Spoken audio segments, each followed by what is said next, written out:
Women tend to do this a lot. They make the guy their hobby.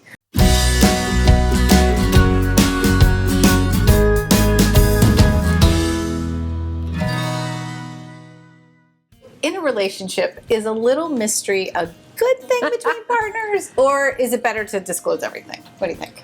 Mystery is huge. Think about it. In a relationship, things tend to get bored. It's, the kids, the career, the daily grind, it takes its toll. So, you've got to bring mystery back in. So how do you do it?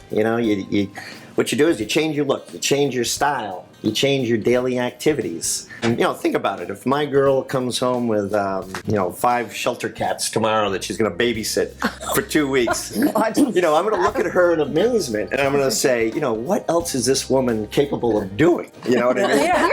Bringing those cats home is a good thing? Well, I hate cats, but, I eat them for dinner. No, but I'm saying, and people will say, well, Greg, it's like I shouldn't have to change in my relationship for my significant other. And I'm saying, screw that. We all should be changing. We all should be learning. We should all be exploring, our fantasies together. And when you do that, you introduce mystery again. And that's important. And there's a dance. I think, relationship, to keep that passion alive, right? Passion.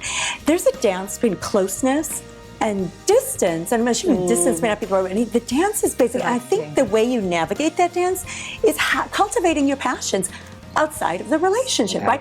The relationship is not your only, it should be a passion, I think, right? But it's not your only passion. And like you said, if you're bringing home the cats, it's like, wow, something else, another element that you're adding in. Your guy or your significant other your hobby. I always say that. Join in their hobbies, but never make it. Women tend to do this a lot. They make the guy their hobby.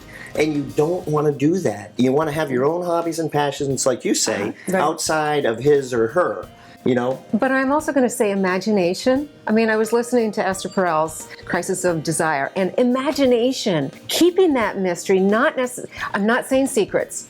Secrets are bad for a relationship, but having that imagination and having some mystery so that you don't know exactly everything that went on in my day allows me to actually share it at some point. And I wouldn't even call it mystery, actually. I would call it excitement. And anytime you have real excitement with somebody, you're driving up the dopamine system in the brain and can help sustain feelings of intense romantic love. So there's every reason to do novelty, novelty, novelty. We do the Singles in America study at Match.com, and singles today do want transparency in the relationship. Right. They want to be able to use your cell phone. They want to be able to look at your emails and look at your text. That's secrets. No, but that's exactly right. That's secrets. But the mystery, I would even change it into the excitement, the novelty, the new. Imagination. So I think you can have no mystery in really who you are, but excitement in what you do and what's the unexpected, which is so vital to a good partnership. But you've got to mix it up, though. People just get into the same routine. Absolutely. And it's not their fault. They're not even aware of it. They're not boring people, but they become boring together. And like you say, women especially need anticipation. Bring the excitement. Do things different. Plan. Have a nanny. And have a date night. Sex. Get things crazy in the bedroom. The elevator, the Mile High Club. That is more difficult for long-term. That's more difficult for long-term relationships, though. To just sort of all of a sudden blow up your love life, your sex life. So, really, it's how do we bring the outside and bring it into our sex life so that the sex is actually, couples massage or something like that. Right. When you haven't had it in, I don't know, like 2 years or something. No. That is imagination. That's bringing it back in. Novelty.